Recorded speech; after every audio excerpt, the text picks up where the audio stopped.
You know, I was an alcoholic. Well, I mean, I'm still an alcoholic, but I've been sober for 11 years now, and I got sober when I was 27, and I basically emotionally started to grow up at 27. Right. A real masculine man doesn't go around beating people up. No, man. No, when I was at my worst, dude, I was not acting masculine at all. I was acting hurt. Yeah. Right? Hurts. Yep. Like when I'm talking about masculinity, I'm talking about the loving, firm, guiding hand of a father that says, even though this is hard, you can do this. Yes, right? Exactly.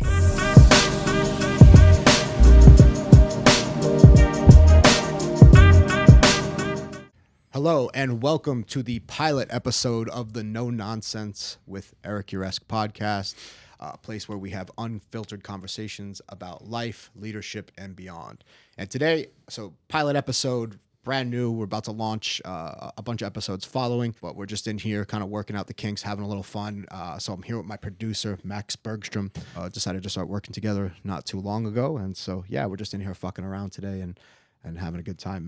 Max, thanks for making this happen. Absolutely, man. And we can curse on this podcast, yeah? Yes, we can do whatever we want. All right. Excellent. Yeah, dude, it's a happy Valentine's Day. Yeah. Valentine's Day. So, you know, you work with several different aspects of, you know, just people in general, but relationships is a big one of them. Yeah. And I know that, I mean, I know a good deal about you, but I don't know everything about you. And I want to know a little bit more about like how you wound up with the shift from, you know, you were doing the MMA fighting, Sure, the martial arts, and, you know, the controlled violence and all of that stuff. You're a tough, I'd call you a tough guy. I mean, I know I'm the one wearing the pinky ring over here, but you're a tough guy, right? But how did you transform that into mindset coaching and helping with that kind of stuff? Sure. So basically everything I coach now are places that I was extremely deficient in at one point in time is probably the easiest way to put it, right? So I had a few things I was good at in life.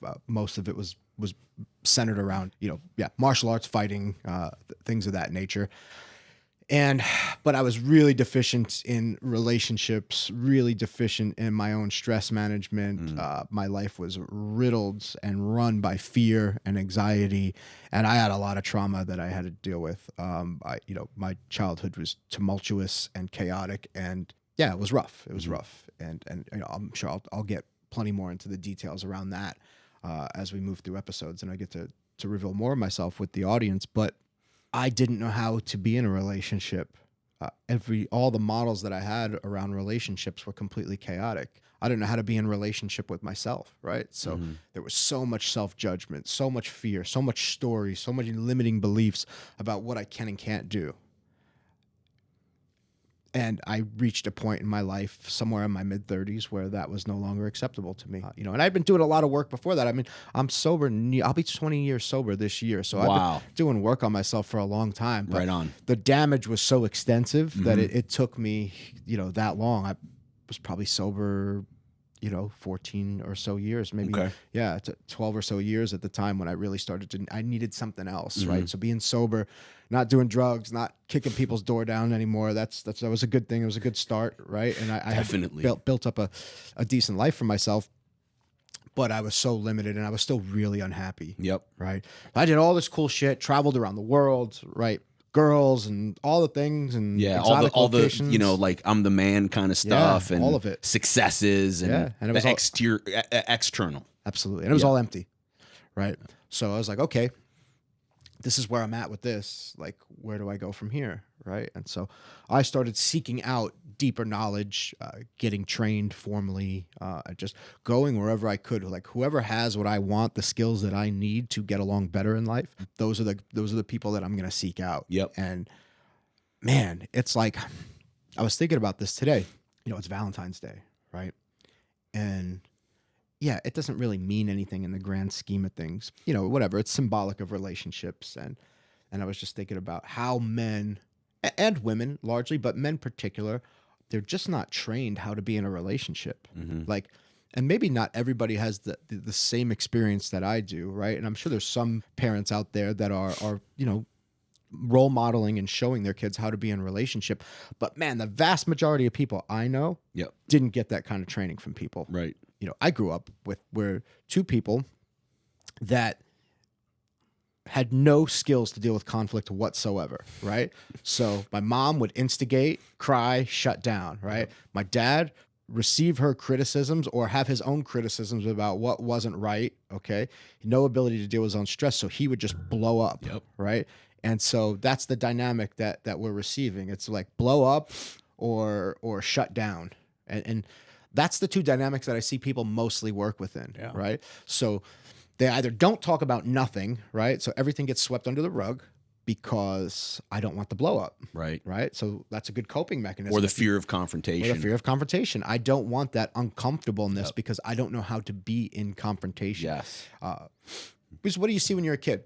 Oftentimes, what did I see when I was a kid? What I saw was when you're in confrontation, somebody's going to get really angry and aggressive, right? There's going to be tears. Like, man, do you want to go through that every time there's a disagreement? Well, that's every time there was a disagreement in my house, that's what happened. Right. So the patterning I lost was don't acknowledge it. Don't rock right? the boat. Or when the boat gets rocked, right? If I get angry enough, they'll stop rocking the boat, right? Yep. So you can use your anger as a form of creating some compliance from the other person in your relationship, right? Yep. So all these dynamics are existing, right? And like I would look at the spectrum, right, of just like not dealing with anything and ignoring it and overreacting and blowing up. Yep. My opinion, they're the same, two sides of the same coin, right? Neither of them are healthy. Neither of them are productive. And if we don't get the know-how on how to manage our emotions to go through these difficult conversations with people, particularly in a long-term relationship, you're going to end up either the relationship doesn't work or you have one of those two dynamics that's in operation and you just resign to live within those dynamics of explode or ignore. Yep, man, that's crazy. I mean, definitely, some parallels of my childhood, but I was thinking about my own relationships. Right. And, I tend to be passive aggressive and then I'll get to like a boiling point. Right. And then I snap. Right. And I have a daughter. Right. And when I was growing up, my mom was very, psychologically kind of fear-based, so there was a lot of, and she didn't mean to do this to us as kids, but it was, like, well, I don't know what we're going to do. Somebody's got to take care of me. Your dad has more money, X, Y, and Z. Were your parents not together? No. Okay. Yeah. They divorced when I was little. Okay. And, so my mom, it was just out of, So that was the programming you got. Exactly. Life is hard. It's hard to make money. Or, every now and again, I would want to go do something and she might say something like, are you sure you get it, bro? Are you sure you can do that? Like, that's hard. And she was just trying to protect me. Yeah. Right. So like nothing against, I love my mom. Totally. And then my dad was like, this guy went to Vietnam when he was like 18. So he's like, figure it out. Right. And I had a good childhood, good parents. They had a amicable divorce, all of that. But I definitely kind of saw the dichotomy there. And then I remember, my dad, he would have a little bit of a sharp tongue sometimes, and that would just melt me. Like if my dad was upset and like scolded me, it was like it terrified me. And I developed this fear of male authority figures and then this people pleasing thing. No shit, right? Yeah, that's how that fits together, huh? Yeah, and then I was an alcoholic. I'm still an alcoholic, but I've been sober for 11 years now, and I got sober when I was 27, and I basically emotionally started to grow up at 27. Right. And like when you're talking about, you can't drink, you can't use, I got to just feel all this stuff now all the time. I've done a decade of work on that, but man, I'm like the trying to recover people pleaser. I hate when somebody's upset with me or somebody doesn't like me, and like I've made leaps and bounds on that, but I still have this just like psychological programming running in the background. So what do you tell somebody who's like, I'm either over on this side or I'm over on that side, and I don't know how to mitigate any of that? Yeah, no, that's a great question. Okay, so in your instance, right, you have a fear of conflict, and the people pleasing generally stems from a fear of conflict, right? If I keep everybody happy, then I don't have to deal with uncomfortable conflict. Yes. Right? I don't have to, because it feels dangerous, right? It feels like, well, when there's conflict, my needs don't get met and the love gets sucked out of the room. My mother gets overwhelmed. She shuts down. I can't go to her for anything then. And so I'm left here on my own, right? You're not going to love me. You're not going to love me, right? And so for a kid to be left alone is actually the scariest thing, right? It's not even like, yeah, they yelled at and all that stuff, but it's to be left alone because you can't meet your own needs Right. when you're a kid. You can't, Right. You might think you can, but I think somewhere deep down, a kid knows that. So that's your central nervous system. Your central nervous system holds a story. The story is that if I get into conflict, it's going to be some kind of danger. Love is going to get taken away. I may have to receive the tongue lashing that's absolutely going to melt me. Yep. Right? Because I haven't formed my own way to sustain myself, my identity yet. Yep. Right? Okay. Totally. Right. So I'm not going to tell you anything. What we're going to do is we're going to start going into your central nervous system. Right. And so I have, methods and techniques that we would go in and really start to examine the stories that you're holding. And what we want to do is we don't want to get rid of the story. What we want to do is create love and acceptance around the story, right? We want to create an internal understanding that this is here to keep you safe, right? And so once we can create that internal safety, that internal compassion, we can then take the belief systems and move towards belief systems that will support you now as an adult. And that will replace the faulty programming. Yes. So freedom is the ability to choose. Yeah. Right? The initial programming may not ever go anywhere, right? But what you'll develop is the ability to choose. I don't have to engage with it. I don't have to engage with it all the time, or I'll know how to engage with it, right? So when we learn how to engage with these, we'll say, darker parts of ourself, right?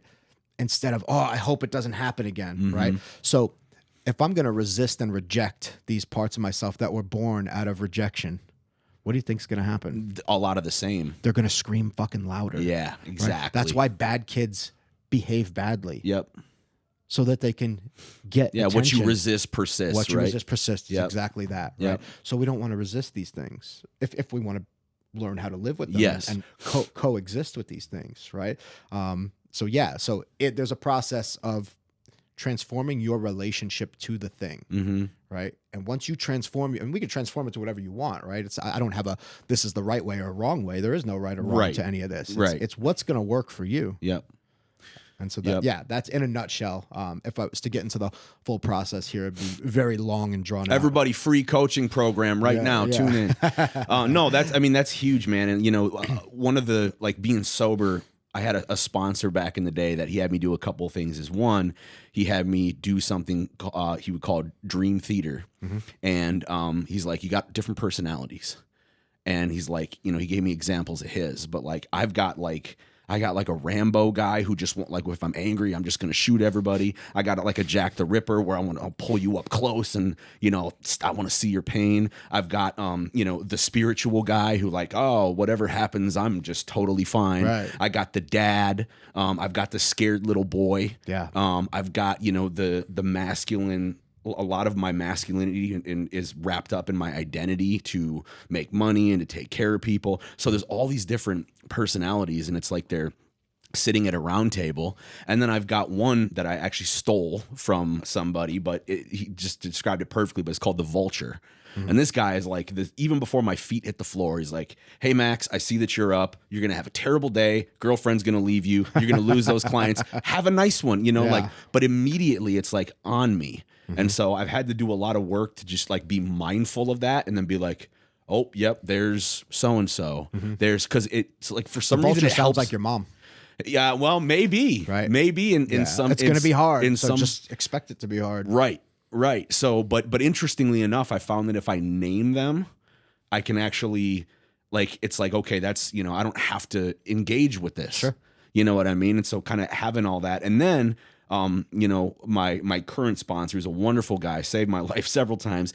Every single time I'll go through something and I'll call him and I'll be like, oh, this is going to happen. That's going to happen. And I'm scared and it's all this. And he's like, okay, well, just remember, about 97% of the things you think are going to happen never do. Right. And then 97% of the time it works out just fine. And then I'll call him and he'll be like, so is it safe to say that the 97% rule still pretty much stands? And I said, yeah. And he goes, and even if it doesn't, that 3% of the time you'll figure it out. Yeah. But if you're living in that fear now and projecting that, I mean, you can't deal with that because it doesn't exist. For sure.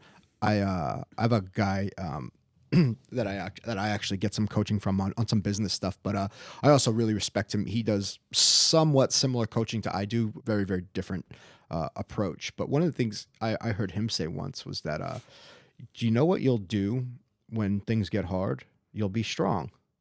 Like you'll, and because that's what you do, right? When things get hard, it's the worrying about the thing that creates all the, if let's say you were in a situation where you were going to be threatened with losing everything financially, it would be the anticipation of that would be far worse than when you finally, all the money was out of your bank account and you were left, all right, the dust settles and this is where I am. Right. That actually would not be as bad as you anticipating losing the money. Yep. Right. Once you were at rock bottom, you're like, okay, this is what I got. Right. You lick your wounds and you start your comeback. Right. What do I got to do? What do I got to figure out? Yep. Totally. And you'll do what you got to do. Yep. Right. And I think that's often missing is like thinking about that part of ourselves. Oh yeah. That like I can, like I'll be able to handle it if it happens, like that sort of resilience. Well, when we're talking about these deep rooted beliefs, I'm very hesitant to use what I call logical advice, right?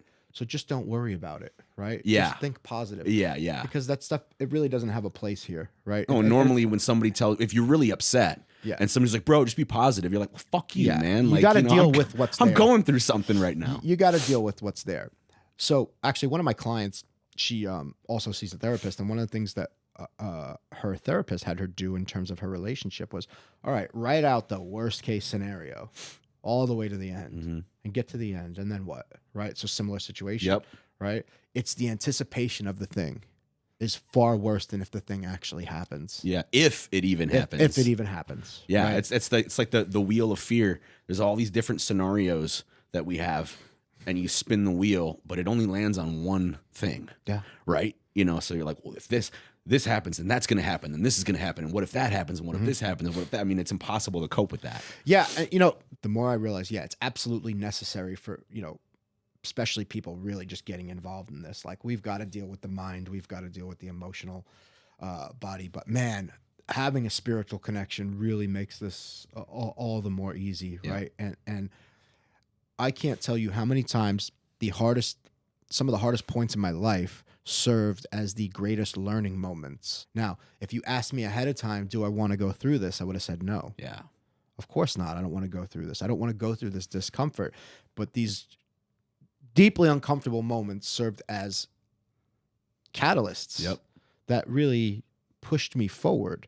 And I think we always have that choice. For some people, those moments, maybe they crush the person. But I think there's always that option. I think there's always that option to take these very difficult challenges and utilize them. Right. I think that's where the deepest wisdom comes from. Yeah. That sounds like my rock bottom experience pretty much is, you know, the last day I drank was the day before my dad's funeral, and my dad, he died in 2012. You know, and I was like doing the relapse roller coaster thing where, you know, I get sober for a few months, then drink, but I was never really working a program. And, you know, I found out he was going to die. He was in the hospital, and then I just went off the deep end, blacked out for a while. Then he passed away, and then I remember being at the funeral, and like I was like shaking and sweating, and I couldn't cry. I couldn't feel any emotion at my dad's funeral. And like I was getting looks from family members. It was kind of like a mixture of pity and disgust. You know what I mean? Where they're just like, oh man, like what are you doing? You're a fucking man, right? And I had this feeling that just my ego just completely crushed and deflated. And then after that, I went and actually listened to what somebody else had in mind for me to do instead of me running the show. But that experience, looking back on it now, is probably one of the best things that ever happened to me. Because, and you know, same thing with being an alcoholic. Oh my God, I don't want to be an alcoholic. That'd be the worst thing on the earth. And it turns out it was one of the biggest blessings I ever got. Not a God guy. I'm not going to be one of those God guys, one of those spiritual guys. I hate those people always coming around. That happened to me. Turns out it's one of the best things that ever happened to me. But at the time when I was going through it, to your point, I was like, hell no, I don't want to do this. This is awful. I don't want to feel like this. You know, so it's powerful stuff. But tell me about the body, like the body stuff. Because that seems like, you know, there's the disconnect where your mind is a so-called logical, like, I shouldn't be feeling this way about this, and your body's going nuts. How do you calm that down? Yeah. So, well, again, all this stuff is about taking the time to develop a relationship with it. Okay. So most of the people that I run to, men or women, right? They're in their head. I'll go coach some trainings in Las Vegas, and they're most of the people coming in here haven't done any work yet. Okay. Work on themselves. Mm-hmm. So they're coming in there pretty fresh. And I'll ask them, well, how do you feel about that? And they do this. Try to think of something. Yeah, they're trying to think. So they're looking into their brain. Yeah. And so your thought life and your emotional life are not the same. Right. They're interconnected. They influence each other. Absolutely. Thoughts influence feelings in the body. Feelings in the body absolutely influence thoughts. Yep. You have what's called a vagus nerve. Everybody does. Okay. It is the neural superhighway that runs through the body, right? So basically, like from the back of the neck up into the brainstem, down into the gut. So it is the pathway from the gut to the brain. Mm-hmm. Okay. I believe 80% of that traffic is from body to brain. Okay. Right. Okay. So that's a lot of information. And of course, you can't be paying attention to all of that. It would be just overwhelming, right? Now, if you're up here all the time and you're thinking about these problems and you're trying to solve the way that you believe things, your beliefs are here. The stories are actually here. Mm-hmm. How you interpret them, etc., Up happens up here in Right. the brain, right? But the actual experience is going on in your body. Tell me what an experience, right? And tell me if you agree with this. Your experience at any moment in time is thoughts, feelings, physical sensations. Yes. Okay? Yep. There's $1 million in that room over there. It's yours, right? Your experience of that $1 million is not the paper. It's the thoughts, feelings, and physical sensations Yep, that exactly. accompany your interpretation of what that money is Yep. and what it represents to you. Yep. It's the same thing with everything that you've experienced in your life, whether you recognize it or not. You made an interpretation about what it means to get criticized by a male authority figure. And so if I was to just snap and start going in on you right now, you would have a certain set of thoughts, feelings, and physical sensations. Yep. Totally. Is that fair? Yeah, that's fair. Okay. So do you think it would be important to learn how to experience this internal environment to know the difference between this and this? Absolutely. Yeah. Yeah. Okay. It's just uncomfortable. It's uncomfortable. But because yes. it's unfamiliar. Right. Right? It's unfamiliar. Right. And that's the thing. We are designed for as much certainty as possible. Yeah. Right? Yeah. Human beings want certainty. They'll take a miserable certainty over An unknown. Over an unknown 100%. all Agree the time, with that. Yep. right? And that's just the way that we're wired. And so for me, it's just like, well, whatever this certainty is, it isn't working. I'm willing to risk this unknown for Yep. something different because whatever it was for me just was not working. Yeah. Well, and that's, we like shortcuts too, humans. Yeah. So like, if I'm like, man, I'll talk to, my business coach or a sponsor, be like, dude, I is there any way around? Like, I don't want to have to, can I like shortcut this? And he's like, the only way for you to get better at something is to go through it. Go through And it. if you suck the first time, and it feels shitty, like that's how you get better and better and better 100%, and better. man. Got But it. I hate that though, bro. You know what I mean? Like, and I just like, sometimes he's like, I don't even know why you call me anymore. You know what I'm going to tell you. Like Right. you already know. But sometimes it's like, and this is like the value for me of having a mentor and a coach. I just need somebody to say it to me. Yeah, sometimes, man. Sometimes I just need, I know what I got to do. I need you to say, you're going to go do that. Yeah. And then I can go do it. It's crazy. I can't tell you how many times one of my clients hits me up, right? So they hit me up they've got something going on in their life. They need to touch base with me on how to work through this. And I'm okay, tell me what you got going on. As they're talking it out, they hear themselves saying it out loud. Mm-hmm. They figure it, they're like, never mind. And we Right. laugh I got it. and I'm like, you got what you good? Yep. Right? And they just needed that, right?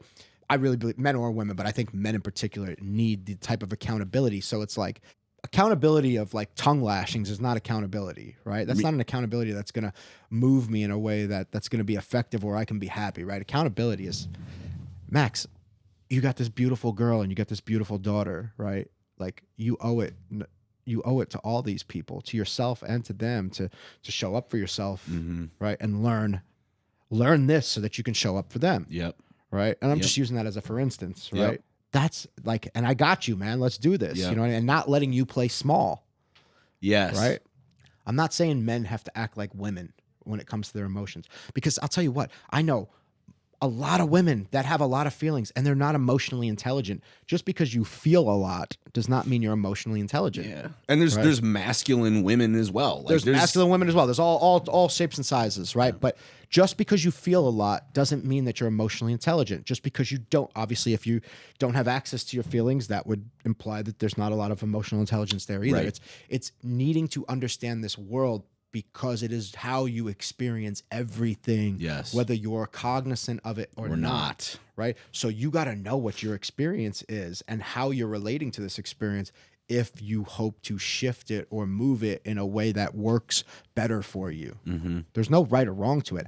I don't care what experience you want to have, right? As long as you're not going to kill anybody, right, or hurt anybody. Whatever experience you want to have, I'm here to support you in that. I don't know what's true for you, right? In order to do that, we got to know where you are, where are you starting from, where are you coming from, and versus where you want to go. Yep. Yeah, that makes a ton of sense. I like the fact that you talked about, you're not saying that men need to behave like women emotionally.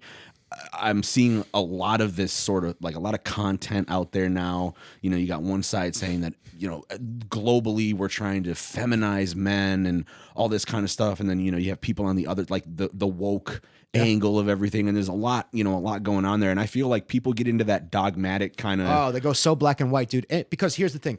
Black and white thinking comes from survival. Right? Yeah. If you are in a survival mindset, if everything is black and white, either he's dying or I'm dying. 100%. Right? Alan Watts, one of my favorite philosophers, great. He talks about people have this incredible fear of a pair of opposites will annihilate the other. Yeah. Right? Yes. I probably experienced that multiple times a day. Yeah, we all experience it, right? When it was the C word was very prevalent in our culture. That's what was going on for a lot of us, bro. Like, our livelihoods are being threatened. Right. Some people's physical health. I get it. Right. Yep. It's like everybody's survival. You're attacking people's survival. You're going to bring them into black and white. When people start getting on these teams, on these polar opposites. Mm-hmm. It's like, dude, there's no. You're doing the same thing to one another. Doing the same thing. You got to go meta on that and look at the in between. And I mean, that's part of the reason why I stay out of political debates with other people, because it doesn't do any good. No, depending on who you're talking to. Because a debate in that sense is there's very rarely are people trying to actually come to an understanding, right? So if let's say you and I are having an argument and we vehemently oppose one another on a certain topic. Right. Now, we'll say there's two ways that this could go, right? One, I start arguing why I'm right and you're wrong. Mm-hmm. Okay. I can pretty much guarantee that is all that's going to do is have you dig your heels into wherever you're already standing. Yep. And you're going to basically be doing the same thing I'm doing. And we're defensive and go on the attack in whatever way possible, right? Okay, cool. And that will yield whatever that yields. What if I start asking you questions about your beliefs? Mm-hmm. Okay, so why do you believe that? What experience do you have with that? Right. When did you first start believing this? Yeah. Oh, okay. And like now I'm actually trying to understand you. Yep. Okay. So once we bring some humanity into the subject, and I'm actually trying to understand you as a person and where you came to this, that conversation changes. And I've had that experience a bunch of times. I've found myself arguing about things I don't even really care that much about, right? But human beings, the mind identifies itself with beliefs, right, as part of who we are. Yep. And so it goes into survival of black and white, right and wrong thinking. And that is the crux of an inability to be present, is like when everything is black and white, either or, right, wrong, good, bad. There's all that judgment, right? All that judgment. It takes us out of the present moment and brings us into a state of survival. Right. And it's really hard to have a meaningful or productive interaction with a person. Totally. And that's, people demonize spirituality with that kind of thinking too, because I think, people, I think they, when I mention the fact that I believe in God, that I'm spirit, like, it's not anybody else's God. Yep. It's, it's my God. Right. And I have my beliefs and other people can have theirs, but there's a lot of religiosity around. That's like, well, no, my God is right, yours isn't, and it's people do the same shit with their political stuff back because less and less people are going to church, Yep. right? Yep. Which whatever. I'm not a Christian, so Me neither. But I think there's a growing population of people that are separating themselves from any sort of we'll say spiritual identity. I know that comes with a lot of connotations for people, but and in the absence of that, they become religious about their other beliefs. Right. Yeah. And they're doing the same thing, having these witch hunts for whoever it is they're hunting. And right. It's dangerous, man. So I think to the original point, men, the average man. Look, I have friends that are fucking trans, and that I get it. They're maybe a little bit more feminine energy of a man, and cool. I love these people, fantastic people. Yep. So I'm talking about the status quo, the 80%, we'll say, the regular dude, guys like you and me. Yeah. Right. Yeah. We don't need to act like women. And a lot of the modern therapy models have a very strong feminine essence to them. And there's nothing wrong with that. No. That just can't be the only thing. No. Right. And that's, I went to school. I have a psychology major. Interestingly enough, I was going to be a therapist. And I think it's deep down is because I wanted to figure out why I was so fucked up. But I agree with you. And I think there's this notion out there that violence is always bad. Right. And I don't think that's true. I don't think violence is always bad. And I think that there's, I remember being a 13, 14, 15. I just wanted to get on the ground and roll around with my dad for an hour. Right. There's just all this energy and this testosterone. and absolutely. Where does it go? So if you control it, sports, activities, things like that. But this whole toxic masculinity thing, I'm just not on board with that. It's bullshit. It's the absence of masculinity. Yeah. Right. A real masculine man doesn't go around beating people up. No, man. No, when I was at my worst, dude, I was not acting masculine at all. I was acting hurt. Yeah. Right? Hurts. Yep. Like when I'm talking about masculinity, I'm talking about the loving, firm, guiding hand of a father that says, even though this is hard, you can do this. Yes, right? Exactly. Like that's what we need. And protection. And I'll protect you while we go into this dangerous thing. Yeah, if I'm out with being out with my ex-wife and my daughter, we were in some public situations where some stuff erupted and both of them got behind me because they wanted to feel safe. Of course. You know what I mean? But if I'm like, oh no, I got to get behind you, naturally, that's just not going to happen, right? Yeah. That would be a sad dynamic. I would have to. You know what? It's like that. Somebody needs to have a word with that guy, and he's working with the tools that he's got, right? But it's like, hey, brother, do you want to be hiding behind your wife and daughter? Yeah, right. And sometimes people need to experience shame and guilt because it will correct poor behavior. Mm-hmm. If you're hiding behind your wife and daughter, this is my judgment. That's fucking bullshit. Yeah. Right. Yeah. I'm going to tell you. Yeah, I'm going to tell you about it. Yeah. And that's not acceptable. Right. So, you can call that what you want, but And so pulling each other up, but pull each other up and share some tools. Right. Right. Don't just criticize. That's the easiest thing to do in the world. Yeah. That guy's a fucking bitch. Yeah, exactly. And then just walk on. Okay. Yeah. What am I doing to make my community better? What am I doing to pull the people up around me and say, that's hey, man, what a man does. You're fucking better than that. Yep. Right. And but you're a fucking bitch versus you're fucking better than that. Yeah. Just those. I mean, it's saying the same thing. Yeah. But the way that you say it, the delivery, it's just so much more useful to somebody, right? Yeah, man. Well, look, it's so easy to criticize and do nothing. Right. And you see, man, I see this with a lot of dudes that don't have anything going on in their life. They watch a lot of sports, a lot of politics, complain about what they would have done better, and don't have a lot of their own action going on. Right. Yep. Got a job, pays the bills, gives them a vacation or two a year. Probably not living their life purpose. Nope. Probably not happy. No, probably not fulfilled. Relationships. Yep. Kind of still are at a sticking point, right? Because they don't have the skills to grow within a relationship, right? Wife maybe shut down to a degree. I can give you hundreds, if not thousands, of examples that within my own network of where this exists. I can't get to all of them. You know what I'm saying? Right. But but wherever possible, man, I'm out there trying to put a hand out, like, bro, come with me. You know what I mean? I get paid well for what I do, but man, I also like whenever possible, I'll have these conversations. If I'm out at a coffee shop or a kava lounge or something like that, like I'm having conversations with people all day. Yep. Because I care so much about this, and you know, like, yeah, you definitely have you have a masculine energy, but you also have a warmth about you that I think like a lot of guys that maybe have the same background as you don't have. Just kind of like an understanding. And another thing that I learned more about you. This is probably the most that we've spoken, right? But you listen more than you talk.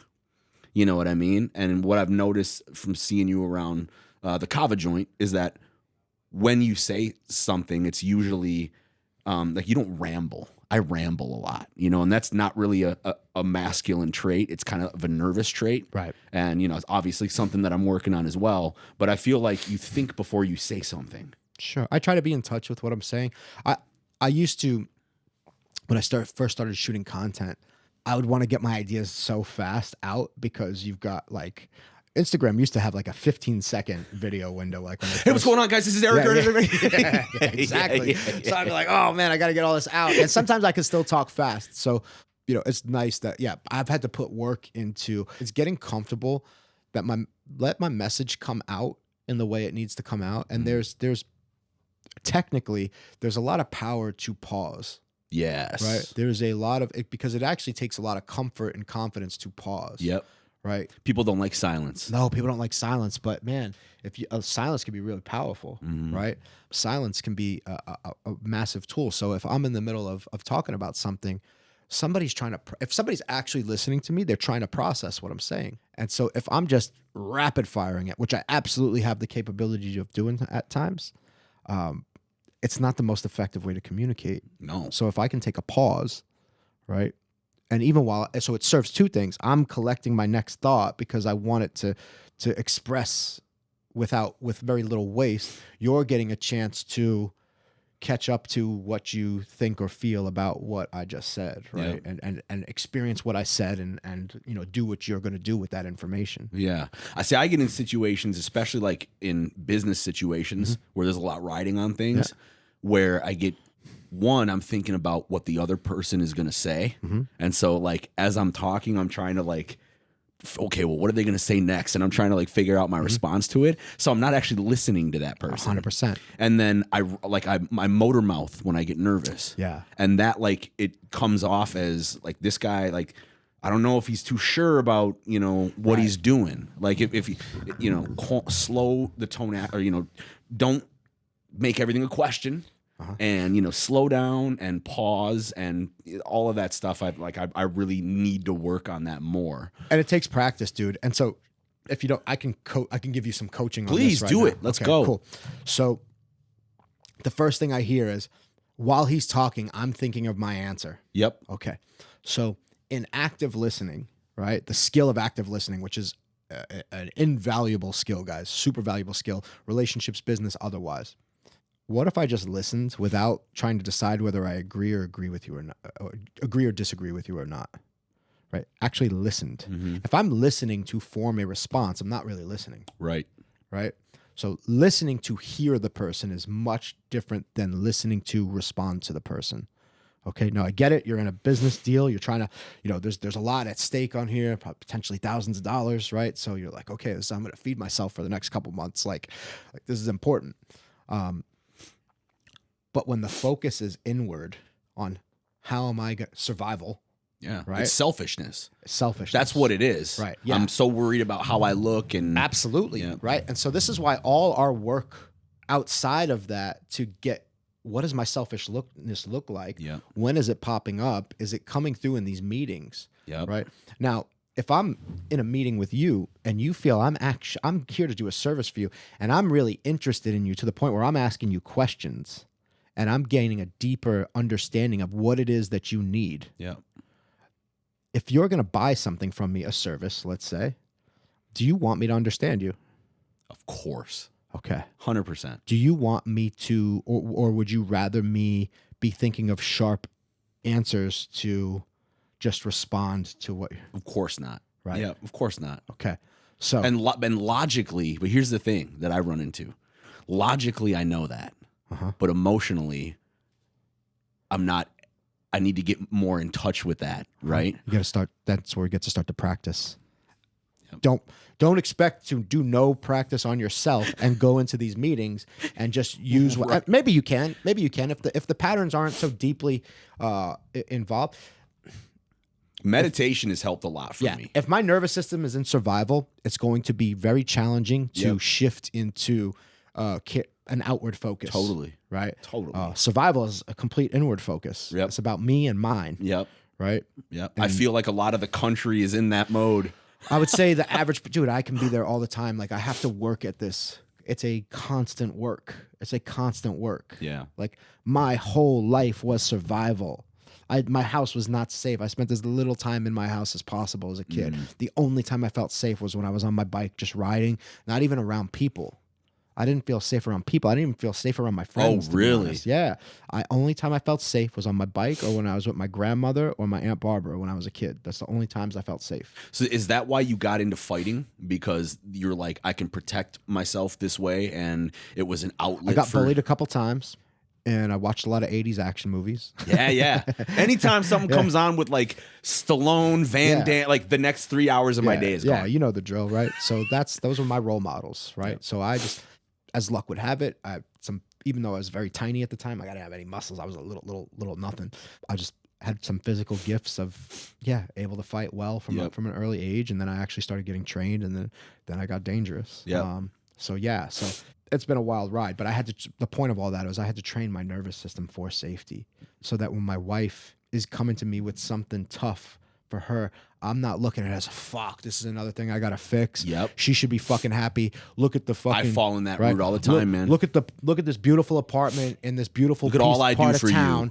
right? Look at the life you live, right? And she lives a great life. That's not all a female needs, though. Right. Like she needs. If all I'm doing is fucking that's not the whole package, bro. No, it's not. And I think like my dad's generation and the generations before that, these guys, they were in a lot of survival, so I get it, right? I'm not really blaming them, but they didn't know this shit. Like women need so much more than that. Yep. And in order to give that much more, I got to get right with me. If I'm in survival, I can't do that. Yeah, exactly. That's like, do you ever listen to the Order of Man? Podcast. I may have listened to it. Ryan Mickler is his name, but there's a podcast called The Order of Man. For a while, I was listening to it quite a bit. I haven't so much recently, but talks about a man's job is protect, provide, and preside. Absolutely. So like, I feel like a lot of guys, they protect. Sure, like I'll protect you from a threat and I'll provide for you, but the presiding, like, well, they're present with their families, with the people they love. That's the part that was missing. And I feel, like my parents, there's a lot of free range parenting, right? For sure. So, all right, see you at dinner, come home to you know what I mean? Yeah. And so like with my daughter, I'm trying to be, she's got some challenging behaviors, man. She likes to argue. And she's made it literally to the point where I've had to like tell my kid, I have to step out of the room for a couple of seconds. And that's better than getting in a reaction. Because I knew that anything that came out of my tongue was going to be sharp, right? And I hated when my dad did that to me. And guess what? I do that. Do that. When you were a kid and you wanted to argue, what do you think you really wanted? Well, both my parents were lawyers. So one, I never won an argument. But you know what I wanted? I just wanted him to hug me and tell me everything was going to be okay. Mm-hmm. Yeah. That's really what I wanted. Something to look at, right? When that arguing is coming at me. Maybe she just wants to be heard. Yes. Yeah. Right. Yeah. She is a woman.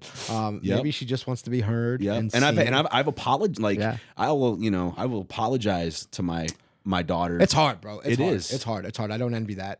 But like the best base that I can always encourage people to come from, if you don't have the tools or the know-how or somebody helping you to really master this internal environment, start with just trying to understand the other person. If you can do that most of the time, you're fucking golden, dude. Yeah. Like if you can seek to understand the other person and catch yourself, you may catch yourself and be like, okay, I recognize what I'm doing. Yeah. Let me actually try to understand this person. Let me actually try to understand my daughter.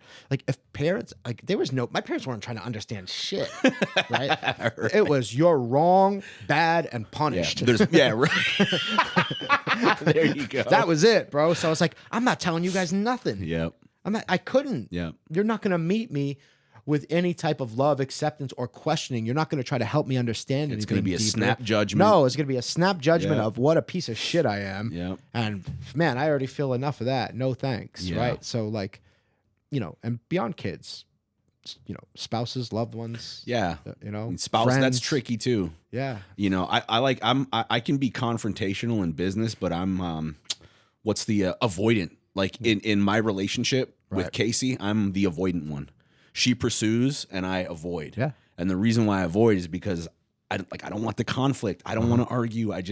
I won't say what I feel, or you don't have to worry about it. Yeah. I'll just do whatever you want. And she's like, that's not what she wants, Right. But then I'm like, but I just said I would do whatever you want, And she's like, no, I don't want a man that's just gonna do whatever I want. Yeah, man. No woman does. Yeah. If she's really in her feminine core, she doesn't want that. Yeah. Wounded women generally want that. If a woman wants a punching bag, she's pretty wounded. So it's good you don't have a wounded woman. At least in that regard. No, man. She levels me up constantly. Good. And I'm sure as we go through this process together, we'll talk more about this. And, you got it. And we'll level up that process. So guys, this is our pilot episode, which I'm actually going to publish this because I thought it was a lot of fun. Max, dude, thank you for joining me in this journey. Yeah. Like, man, I've been thinking about I need to find the right, and I just talked to a lot of people about putting a podcast together, and it just didn't seem right. And you and I just happened to fucking be standing next to each other at the at the Kava bar. Yeah. And for those of you guys that don't know, Kava is a Polynesian tea. People drink it to chill out a little bit. It's like the opposite of coffee is probably the best way I could explain it. And we just started rapping and just, and from there, just very organically, it came up. But it's been high on my list of things that I want to create. So thank you for being the guy that that fit the puzzle piece perfectly. Absolutely, man. Well, thanks for agreeing to go on the journey with me as well. And Casey's been talking a lot about you. Like every time I'll come up with a difficulty, she's like, you should talk to Eric. You should talk to Eric. You should talk to Eric. Call me and so anytime. I'm like, okay, I'm gonna have to. Call me anytime, bro. Cool. All right, man. All right, guys. I hope you guys enjoyed this. Please, if you guys like this, while I'm trying to grow this thing, it would mean the world to me more than anything. Like, subscribe, and share anything that has to do with this channel. Super, super helpful as we're trying to grow this, get these kind of conversations on a bigger scale, right? So we're absolutely here to talk about some serious stuff, but we also want to do it in a way that's fun, have a few laughs along the way, and if we can be of service while we're doing it, then all the better.